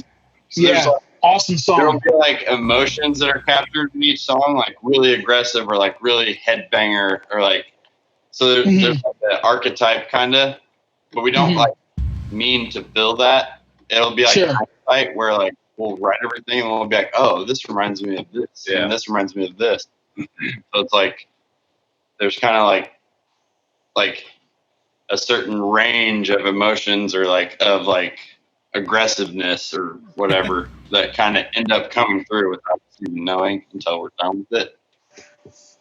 So hell yeah. Valley of the Gourds is definitely like, I agree with you. Like it reminds me a lot of Human Remains. I was just like on this like headbanger, just like, oh yeah, super like, catchy. When you hear it and about 20 seconds in, you can already like move with the song and you know what's happening. Oh yeah, absolutely. Yeah, it's awesome. And definitely that song to me is like almost one of the centerpieces of the record, just because it's like, I feel like it's like awesome that it's like the second to last song, but it's still like a really like standout track, because I feel like most of the times like a lot of bands are like, we're just gonna end it with like this big giant thing, and then I feel like the songs leading up to the last song are usually neglected, but like these songs leading up to the final like ass beater of your record, it's like they're super catchy and they're they're so unique. Like we were torn on trying to decide if we wanted to do this as a single. I'm kind of surprised you guys didn't do that as a single. In the past, we feel like we've had bad choices of singles, and like this is one that we didn't want to go overlooked. And with it being close to the end of the album, just hoping people streaming music listen to an album all the way through. You know, like that would be me. For like sales and stuff sucks, but on the other hand, like I know how sick it is when you like, if you actually gave it a chance, how sick it is to hear these two singles and then hear like 3 tracks on the back end of the album that you didn't even hear that are like maybe your favorites. So it makes you want to listen to that record. Like it's not, you know, it's not like you listen to their 2 singles and then you listen to their record and the fucking rest of the record sucks and you're like, what the fuck? We're we don't want to put like the best songs as the singles, and then people listen to the singles and be like stoked, and then that's all they listen to is the singles, and then the record they're like disappointed because the best songs they've already heard. That's how I feel like here. The singles come out and I'm like, damn, this is gonna be sick. Like movie preview, like when they give you like all the fucking sick trailer and all that. All the sick shit right off the bat, and then it's like you're already like, overwhelmed. I hear you. That's a smart move then. I mean, I definitely respect that, and it is such a catchy song. What was the idea behind this one, like musically? I was listening to, it's that sample too that we never make it. There was a sample his grandpa did that we somehow fucking lost, but his grandpa's like 90 years old. And he's like, what did he say? He was like, something. And it was like so sick. This is where it happens. In the Valley of the Gourds. Yard, and they made birdhouses and shit out of gourds, and he like did crafts with them and shit. And he was like filming his gourds, being like theatrical and crazy like he is. But that was kind of just in his Valley of the Gourds. That's awesome. The lyrics of that one though ended up being really sick and like kind of related to the pandemic in a way, like hindsight. where it was like based on like Mother Earth basically just like combing through and fucking getting all the shit out, like, and healing itself with kind of like a disease that's spreading. Yeah. Most of that one is like about, it's like a story, I guess, about like people just like rampantly destroying Earth and then being killed by the organization. Yeah, basically. I mean, you've heard it all before. It's all nothing new. But I hear you. Musically, I was listening to a lot of Nile, and hell yeah. I mean, I've always loved Nile, and that some of those riffs, and just like I don't know, man, that a triplet like that with the fucking double bass going is like to hear. Like, it doesn't even matter how many times you've heard it. I like any song. It just makes you fucking groove a little bit. And it's sick. That was that was the earlier ones we wrote too, I think. I really do think that is one of the ones on that record that I think it's so good to me personally because we kind of constrained ourselves a little bit. Mm-hmm. Like not intentionally, but it's kind of like a slower paced. Yeah, definitely. More groovy. More of like a focused groove. Yeah, for sure. I think it's like yeah, it's awesome. I feel like it kind of just rocks a little more because of that. Oh hell yeah! When we're all a little more like ready to rock.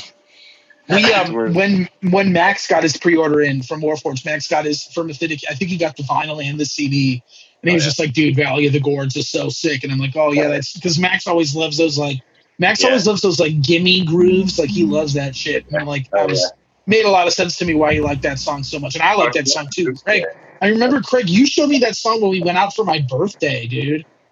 Oh, yeah. Yeah, that was the first time I heard that. Was it Marv was in town? Yeah. We were driving around with Marv doing some shit. It was very sick. Oh, yeah. Yeah, that was awesome, dude. Yeah, that's a great one. And then you got the last song, Devourment Empowerment here. Yeah. So this is it's like you you end this record on a banger. I remember, Craig, you told me this song was initially just called Devourment. Yeah. Probably, maybe.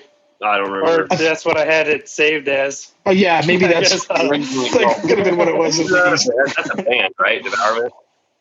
Yeah, Devourment is a band. That's probably, I think originally the idea, like, for the lyrics was, like, about how empowering it must be for a woman to totally just fucking suck the shit out of a dick so good. Like, it must be Whoa. We were talking about how, like, damn, it must feel like, it's probably like makes them feel really good about themselves, like, to be so good at that. And then that's where the title came from. Hell yeah. But it did the lyrics. We wrote that one right before we recorded it, and that was when I'm a butcher. And during the whole pandemic thing, like, I had customers like fighting over chocolate milk, fucking like, just the grocery store was like a fucking war zone. Like, yeah, dude, that's got to be like on for the whole first month of it. They like pretty much didn't provide us with shit, and there's just people in here like elbow to elbow, like buying like fucking $1,000 worth of groceries, and you're just doing everything you can to like keep putting shit on the floor. Yeah. So like a lot of the lyrics in that are just about like the consuming and just like people just fucking shoveling it in and like being like drowned out by that. Just like at a certain point, you're just like, it's just like too much, Yeah, definitely. And I'm sure it is in reality too. I didn't even go to grocery stores because they were so fucked up around here. Like, dude, I remember I was getting on the train, like, on my way home from work, like the week before, like Chicago did their lockdown, and there was this dude on the train that had like a bungee cord, and he had like 2 mega packs of toilet paper like on his back on these bungee cords, he just had this big shit-eating grin on his face, like, yeah, I got all of this. And I'm just like, and I was high too, so I was just like this. I was really high, and I was trying to get a picture of him on the train, but like looking like I do, like looking like this. When you get on the train, everybody looks at you, so I can't be doing like sneaky shit like that all the time. So I couldn't get a good picture without anybody being like, "What is he doing?" So yeah, but didn't wipe my ass for weeks when all that shit started. Dude, did you install a bidet? No, just let it build up. Got a fucking bidet. If you just hang your ass over the bathtub and fucking splash. Yeah. Splash of that. Hang your ass and get it wet and fucking. No. So did you guys intentionally want this song to be the last song on the record? No, like you said, the track list was way different, and I don't know. It kind of felt like Swarm wasn't at the beginning at first. I felt like Swarm, like with how it started out with that high, I was like, that's the perfect way to just like open the fucking seal and like hell yeah, everything up. And then Valley felt like one that kind of needed to be at the end. So then that's kind of how we worked that. And originally, Dalton had written that like little trends that like electronic position to Devourment. So we had Valley and Devourment that were like stuck together wherever they went. Yeah.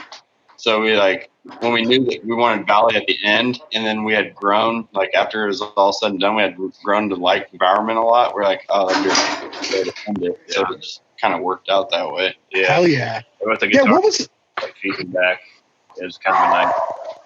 I don't know. I feel like we spent a lot of like effort on like getting songs tied together and like using samples and stuff on Sewerborn, which is cool and whatever. Like it kind of helps with like being cohesive. But on this one, it was just kind of like straightforward. It's just like the fucking songs, no bullshit, like no frills or whatever. Like just I don't know. We're fucking wanted to be. So we finally had an album start out without a big long sample. Sample. Yeah, it goes right off into it. That's interesting. And that sample at the end of Valley of the Gourds that goes into Devourment Empowerment, what was the idea behind that, or what made you guys want to do something like that? I thought that was awesome. Thank you. I think it didn't turn out as good as I hoped, honestly. But well, by the time we got that to Zach, and like it was in, we were like, we had like that, like we told you, Zach nailed it like really fast, but like in that amount of time, there was like so much back and forth. Like, we were constantly listening to stuff. Like we were burnt out on like giving feedback on stuff. Like we were happy with it. And like that was one little, like there was little minute details that maybe nobody else can even hear, but like volume levels of risers and like shit that like probably most people aren't going to even like notice. Like you'd show them what you thought it should have been compared to what it is, and they'd be like, "Huh? Like what's the difference?" Yeah, that's like some like industrial sounding kind of like thing, and it's like rhythmic, and then it when it comes in, it's in the tempo of Valley, and then it slows down to meet the tempo of Devourment, so kind of like bridge the gap, and it's like got like the rhythmic thing there. So, but it didn't translate as well as I'd hoped. But I don't know, it's just something I like. Just that's pretty much what I do for fun, is fuck around on my computer and mess with electronic stuff like that. It's just something. Oh hell yeah! Idea that we had that we wanted to put in there. But did you ever hear the Animosity Drum Corps record? I did. I remember when that came out. I haven't heard it forever. He was talking about possibly taking, because we're getting the stems from Zach right now, and Dalton writes some really sick like drum and bass kind of square pusher type stuff. Sick! Do you really? So maybe we can get solo project. I had no idea. Yeah, that's really cool. Yeah, I'm into that shit. I've been listening to that Igor. Have you heard Igor? Oh yeah. Yeah, dude. Like some of it's not a little bit operatic, a little too dramatic, but some of it is fucking super sick. Fuck yeah, dude! You have to send me some of that shit that you work on like that. I would love to hear it if you feel like sending it. Oh yeah, I'm sure. I'll send it to you, man. It's a lot of it's very poppy. Which Alex's shit is fucking super good too, man. Dude, fuck False yeah. reality. False reality. Yeah. Hell yeah. Oh, you like that shit? Yeah, dude. Mm-hmm. That's awesome. Hell yeah. Yeah, it's great. Dude, Alex is like the only other guy in my life at the moment that I can relate to about like music that's like really poppy that I like. Oh, dude. And we'll go off of it. Like we listen to the 1975 all the time, and like, Dude, yeah, it's the shit. In the band don't listen to a ton of metal. Like we're all kind of on that Hell yeah wave. Like I'll have my moments where I definitely go back and revisit of course records. Yeah. But like it's really hard for me to get pumped on some of the new records. Like I just don't have the capacity to like. I don't know. Yeah, we all listen to like pretty like plain like I mean like Greg and I listen to a lot of like jazz, like just like shit that's like real smooth and easy listening. Hell yeah. Yeah. I remember once, Dalton, I posted like Pale Waves or something, and you were like, "Oh, I love that band." And I was like, "Whoa, this is the last dude I was." That girl, the singer for Pale Waves is like, I can't even tell you the list of things I would do for that girl, having never met her. So fun. It involves Hell like yeah. cutting off my fucking genitals. Hell yeah, dude. That's so funny. But yeah, I was just shocked. I was like, wow, that's sick that like you like that band. I would have, because that's some like shit where I'm just like, woo, should I even post that? Yeah, it's almost embarrassing. Like, yeah, it is. But it's sick, dude. They're so catchy. Yeah, it's so good, dude. I like yeah. Deep and stuff, dude. I was just about to say, you should see how many nights me and Dalton have been sitting on the back porch singing Imogen Heap to each other. Oh, fuck yeah. That's sick, dude. That's awesome. Hell yeah. So one last question for you guys, because we've had you guys for a while now. But what's up with this guy?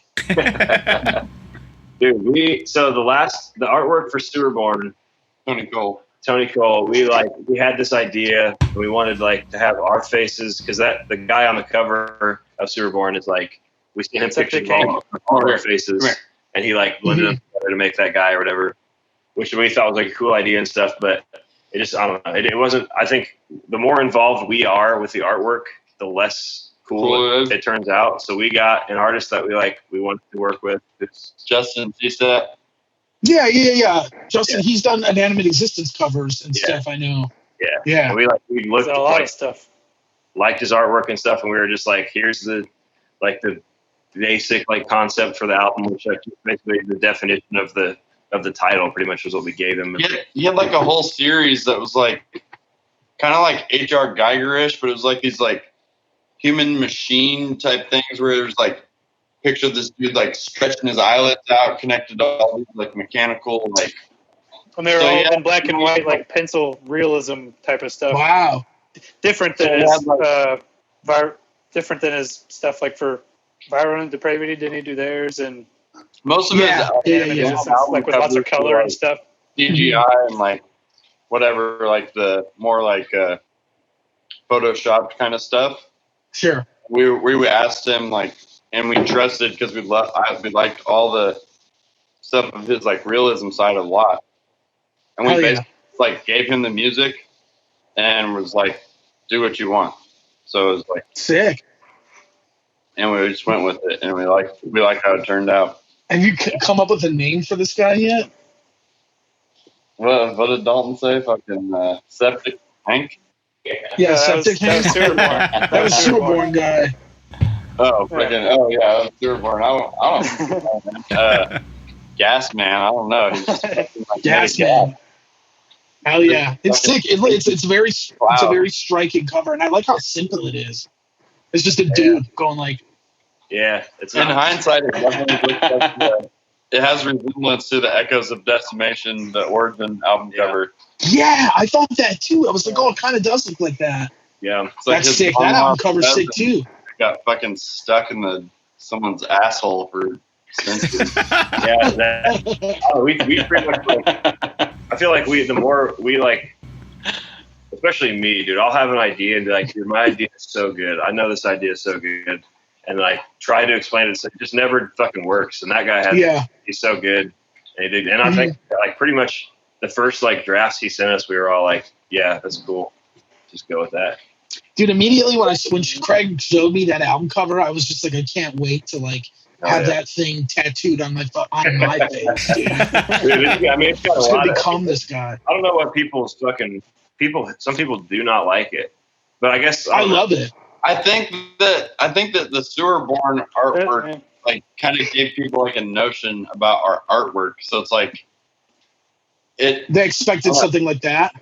Yeah, and we're like, there's so many album covers that are like this big scene, like this big horizon and like landscape of this like whatever. And I don't know, like for some reason we've always gravitated towards like faces. Like the original Demonization was this like before Unique Leader re-released it, it was just like this image of this guy like ripping his fingers through his face. I remember seeing that. Yeah. I don't know. I've always had more of like a gravitation towards that kind of. Who is like central focus? Who was the artist for that? Like, it was Ironworks, some dude from Malaysia. Ironworks, Graveworks, or something. Yeah, dude. We sent him like $50 worth of CDs. He couldn't get CDs shipped to him because of like some kind of insurance. Like he couldn't get insurance on it coming into his country or whatever. So we like went and like hand shipped him like the payment for that record cover was like all these black metal CDs that he wanted. Yeah, he had like order CDs on Amazon and send them. So it only cost like $50 for us to get them. But like that's so weird. It's probably like also another like $75 in shipping and insurance to get it to him. I never heard of anything like that ever. Yeah, that was a long. I mean, shit. That was what 2009 or 10. Yeah, I was in high school. That artwork was super sick too. Hell yeah. Yeah, it is. I remember that cover. I remember thinking that was sick too. Had you seen or heard seen that album before you knew Craig? The Roman Holiday? Oh yeah. I knew who the Roman Holiday was, yeah. I remember Craig when we were looking for bands to play with in Chicago. Me and Craig for hours were online on like MySpace and all the other shit looking for bands. I remember when Craig found you. Mm-hmm. He was like, "Oh, dude, Kevin DeFries told me about." Who was it? Kevin DeFries. Kevin said, "Hey, you should hit up Warforged." Do you remember though when we were like on the hunt? There was this. Who was that one band we found that we were initially going to contact? We were looking all over. Shitload. I sent so many bands messages like Weekend Nachos even. Oh wow. Yeah, I'm glad that you guys hit us up. Yeah. Yeah, I remember that. I was at work and Craig called me, and that was like the first time I had talked to him ever. We talked for like an hour. Just call right. Oh yeah, I love that. I do that shit too. I was all about it. So I was like, okay, this is sweet. And yeah, I mean, I'm glad then you guys came here. We did that show, and then it's been romance ever since, dude. Yeah, man. Yeah, we need to fucking. Hell yeah. Like, dude, we should do. What was your guys' merch guy? Keem or what was his name? Our merch guy? It was like Roman Ring and Warforged merch guy. I think that first night we Hasib? Yeah, Hasib. Yeah. He was a cool fucking dude, man. Yeah, Hasib is awesome. Yeah, still kick it with that guy? Oh hell yeah! Whenever we see him at shows, he goes to like all these. There was one year he told me that he went to like over 200 shows or something like that. Yeah, he's like a lifer with metal. He loves music. But yeah, we still kick it with him. There's people like that around here too that like they go to every fucking show, every local show. Brendan Thomas. Yeah, first that comes to mind. Mushu. There's Kylie's fucking show. There's like Kylie Ackerson. Yeah, it's just crazy, man. Like they'll be keeping this shit alive. Hell yeah! Here on a Tuesday night, like, dude, I can't hang. I get so tired. Like, if it could be a band that I like really fucking love and want to see, and I'll be like almost regretting having paid for the tickets like an hour before I gotta go on like a weeknight. Like, dude, I gotta go and like stand for 3 hours. Yeah, dude, it sucks sometimes. I think that's just getting old, man. Yeah, definitely. Because now it's like, do it, man, and that's so. Jason, I've gone to a handful of shows with you here in town. Yeah. I've even just like bailed in the middle of. Yeah, it's all good. I get it. I was standing. Well, we went to where was that? That show over on Lake Street at what's that fucking venue called? Intervals was playing. I don't know. Oh, at Reggie's? No. Intervals. Oh, the Contortionist. It was the Contortionist at the bottom lounge. Yeah. And you did before they played, right? Well, no, I stayed for like a few songs, but I was like, my knees were hurting, my back. I hear you, man. It's hard. It's hard to fucking do that shit, dude. We went to me and Alex before like quarantine went down. Vader did that tour with Vitriol and shit. Yeah. And like me and Alex really wanted to go see Vitriol, and we went. And we were like, "This is sick." And then we watched Hideous Divinity, and we were like, "This is sick." And then after that, we ate a bunch of wings next door, and then we're like, "All right, then we'll watch Vader." And then we were both so tired, we're like, "Let's just go home." Damn, you didn't watch I know, I should have. Dude. I was sick, dude. I had a fever when we played with Vader. I went home because I had the fucking strep throat. Hell yeah. I've seen Vader a couple times. I thought you were about to die. Yeah, dude, I was about to die. That was when I took that picture of the guy with my face was sliding off my head. That's sick. Yeah. Hell yeah. Dude, that night was a long night. We played, was that when we played outside with Paper Guts? It was like 2 festivals that Riot Room took. Like, they booked 2 festivals at once, and it was like a band outside, a band inside, a band outside, a band inside. Oh, hell yeah. It was like, we played with, it was like Archaic, Gorguts, Defeated Sanity, Jested, Disentomb, Vader. Whoa. It was fucking Bale, Nath, Macabre. Hell yeah. Oh, fuck yeah. Yeah. It was and we didn't even know Macabre back then. But Casey actually came and talked to us, and that was like the first time we ever met Casey. And then when we were hell yeah. And Casey's the fucking shit. Yeah. Oh, he is the shit. That dude's another lifer. He goes to so many shows. Dude, he's one of those guys that just knows, like, you could fucking, you're the most obscure band that you think you're the only person who likes, and he's like, he knows their fucking discography. Yeah, exactly. He's a fucking, Casey's the man. He's like one of those dudes that makes me feel ashamed for not being as into metal as he is. Yeah, right. Yeah. Just like, shit. Yeah. Jason, you're awesome know a shitload. You're like my go-to encyclopedia. Dude, I used to be so much sharper than I am now. Like, I used to like eat that shit up all the time, but now it's like people tell me shit, and I'm like, I don't know what that is. And it's like, oh, maybe this is it. Maybe I'm finally old now. And like, man. Yeah. Dude, too much.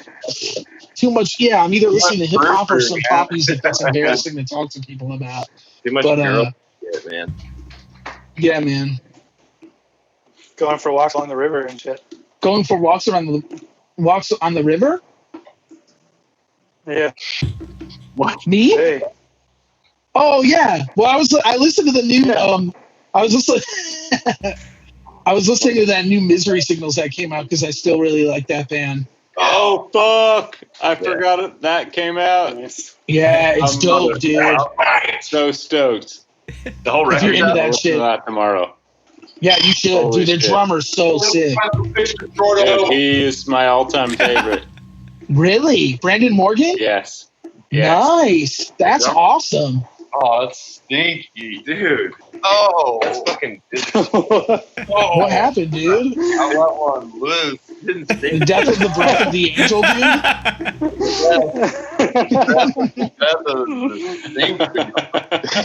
Hell yeah. Sheesh. That's bad. Dude, yeah, we need to have a little discussion about Misery Signals. Did you watch that documentary, Jason? Oh yeah. I bought it on YouTube and I ordered because dude, it's so sick. You guys like that band? Oh, dude. Yeah. House in the Magnum Heart was all-time favorite. Big for That's awesome. Yeah, see, that's so. I feel like Misery Signals is like one of the metalcore bands that gets a pass from like death metal guys. Oh, that time, dude. I don't know what it was about that. Well, also their music is fucking so good. Like the drumming, like the guitar parts, and just fucking super intricate and good. But yeah, that fucking documentary, like, I think I was like, I even texted the band like after I watched it. I was like, guys, we need to be a better band. Like, I love you guys. Dude, it makes you like appreciate everything like musically after you watch that, dude. Right. Yeah, it's wild. That's awesome. My only thing is I wish they'd like, it's like, it was so good, but it was insane to me. It's like, they only talked about like the beginning of their career and then like what they were doing at that point. Like, what if I wish they would do like a documentary with Carl shit, like all those albums that he was on and like what happened, you know, to the band during that whole time. I didn't realize he was kind of like going through stuff until I saw like he posted something. Yeah, he made a post talking about like how he got booted from the band and shit. Yeah. It was very interesting. Yeah, because I never really liked him as much as the original singer, but okay. Going like seeing what he posted, I was kind of like, holy shit! Like, I don't know, I didn't realize what all the shit was going on. Yeah, so, exactly. I don't know. I'm just stoked that they put out another record, man, because it is sick. It's so fucking good. I heard those singles were fucking killer. Oh hell yeah, absolutely. Yeah, I love that band. I spent so much money on pre-ordering that record, dude. It's like embarrassing. Didn't you post a picture today while you're it's on my story. It was like all this shirt and like I got a couple of the vinyls and shit. Yeah, it's dope. I try, dude, for the bands that like I give a shit about, I try to still be like that. Yeah. To a point where it's just like, oh fuck, like, and in Misery Signals, it's like, who knows if they'll even put out an album after this. So I'm just dude. Might as well go out. And like you guys too, it's just like I wanted to get all the Mephitic shit because I was just like, I might as well. Like I'm gonna get it anyway. Like yeah. Well, you could have waited and got it for free though, so that's a good. I mean, probably. Yeah, probably would have given you everything for free. Nah, that's probably like the first shit you paid for. Yeah, probably. It's fine. I'm happy to do it, you know. And it's just like, and you know what? Especially during like now, it's like nobody's touring, nobody's doing shit. It's like I'm just sitting here. Like I might as well just buy it. Like, and hopefully it contributes to some decent sales for you guys. But I think that put us over into the mainstream. Well, now. Yeah, my purchase is getting you guys a deal with Def Jam Records. Yeah, dude. Rick Ross is going to produce your next record. Oh yeah, tour with Lamb of God. You need to a stepping stone, man. We were just going to milk them for everything they're worth, and fucking move on to something bigger and better. So yeah, dude, definitely. Continue not touring. Just getting bigger. Yeah. We haven't played a show in a year and a half right now. Yeah. Oh my God! Since February 2019 was the last show we played. We stopped to we quit booking shows because we were like wanted to work on the album. Mm-hmm. And then we did that, and then fucking COVID happened. Yeah, but now we're all never gonna play shows ever again for the rest of our lives. Yeah. Yeah, that shit is so wild how it works out like that. No, man. Yeah. Somebody tell Randy Blythe we want to tour with him. Dude, I'll tell Randy, but I don't even know him. I'll find his email. I'll be like, yo, dude, I know a band that wants to tour with you. What are you gonna do about it? He seems like he'd probably be the type of guy to email you back.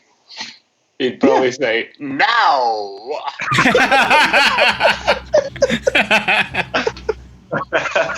Yeah, probably. I risked my life in Vietnam. Where was he when he got like arrested and jailed forever? It wasn't Vietnam. No, it was some fucking. I was in Nam. I'd be sick if he was in Nam, dude. Yeah, it was Randy Blythe from Lamb of God. Craig's never heard of them. You've never heard of Lamb of God? Craig's so. Doesn't ring a bell. His musical taste is so good. He's never even heard of Lamb of God. That's sick, dude. Have you ever heard of Smash Mouth? Misery Signals. That's my shit. Smash Mouth is? Yeah. Hell yeah. Somebody once told me. That's good music. The rest of the words. Yeah. That's all you, sixth grade That's music. all you need to know. Hell yeah. I'm going to email Randy Blythe so he can say no. Thank you. I appreciate it. Yeah, I will. Hell yeah. Well, sweet dudes. I knew you were the man to talk to. Dude, I got the connections, man. I've never even met him, and I'm going to get through to him just to watch. I know he's in charge of all his things. Yeah. Did you guys ever see the? You guys ever see the Philadelphia DVD where he gets punched in the face for being too drunk? Yeah. That part is so sick. Yeah, it's fucking. Yeah, Mark Morton just lays him the fuck out. Right. Dude, yeah. They fucking took a cheap shot. He says something like that. Dude, yeah. Me at school night, I'd come home, my mom would be like, she'd be waiting at the front door and she'd sniff on me and she'd go, "You smell like that stuff." I'd be all fucking high. She was so scared to say it. She would like denial that she would say weed. She'd be like, "You smell like that stuff." I was like, "Yeah, I just watched the Gojira DVD." That'll make anybody smell like weed. Yeah. The Gojira DVD? Yeah, definitely will. Did you hear their new song? Yeah, I did the other day. It was all right. Definitely sounds like Gojira. I heard it was not that good. Sounds like new yeah, Gojira. it is kind of lame. I didn't like the last album that they put out that much. Magma. I kind of like fell off with that one, and I was like, I really liked the one before it though. I loved it, dude. When I saw them live, I loved it. Yeah, they're really, really good live. I fucking loved it. Yeah, I've never seen them. I should go whenever that happens again. That's one of those bands. Best bands I've ever seen live. They're so fucking solid, man. And then they have like big like stage production and shit. So it's just hell yeah. Dude, Craig, it's sick seeing the lightning on your end because I'm seeing it here first, and then I see it like a second delayed on your like. It's raining. It's like pouring ass out here now. Can you hear it? Yeah, I can hear the thunder. Okay, my bad. That's all good. Dude, you're making it rain right now. Come on, dude. At least it's not a baby crying. Yeah, that's true. Dude, I bet that baby's still out there crying, dude. And now all that junk I was going to steal for us is getting soaked. We can't even keep tabs on that baby now that you came inside. I know. Let's go find it, dude. Fucking Jabba the Hutt over here. I'm not as fucking red as your fucking screen makes me look either, dude. Dude, you look sick red, though.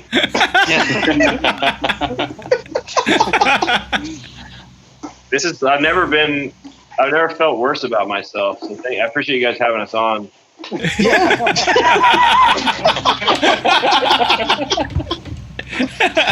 Anytime, dudes. Well, normally we have we'll do some plugs at the end of the episode. Obviously, Mephitic is out now. Where's the best place to buy it? Indie merch? Indie merch, yeah. Probably Bandcamp. Honestly. Bandcamp? Physicals from Indie merch for sure. I think that's the only place to get any of our merch now. People hit us up and ask. It's on Bandcamp. I think we can get better royalties off of Bandcamp sales. You can't buy physical copies even. Oh not. I think physicals you can only get on Indie merch, or Amazon. Like that. Indie merch is the only place that has it. We don't even have. People have asked us "Hey man, what's the best way to buy stuff that goes to you?" But we don't even have merch right now. So Indie merch is sure. Physical or anything. Bandcamp, iTunes. I mean, it's everywhere you listen to music. YouTube. Nice plug, man. Yeah. Well, sick, dudes. Well, thanks for coming on. This was awesome. Thanks for having us, man. Yeah, man. I listen. Of course. I listen to you guys almost every week. So. Awesome. Yeah, dude. Thank you. It's not. I'm not that into it. I just run out of other things to listen to, so I have to. Fair enough. That's cool. Hey, at least that's one play, dude. Yeah, that's one more play. Do you think we care what you think? My favorite one. Yeah.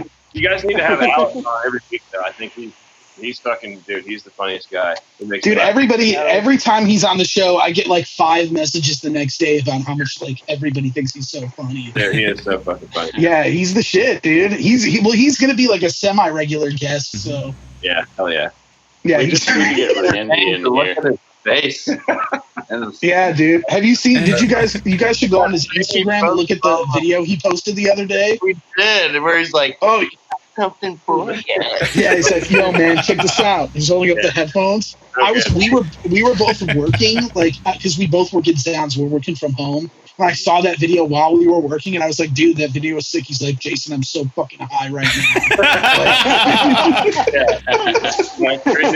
I usually only jack off to like female ASMR videos, but that was like a new experience. Yeah. Hell yeah.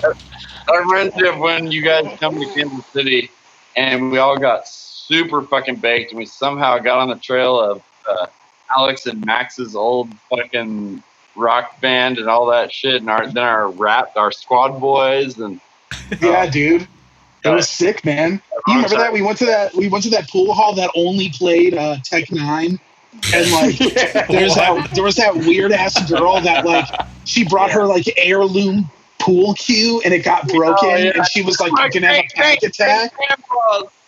That was fucking. I almost felt guilty about like I've never been in a more disgusting place in my life.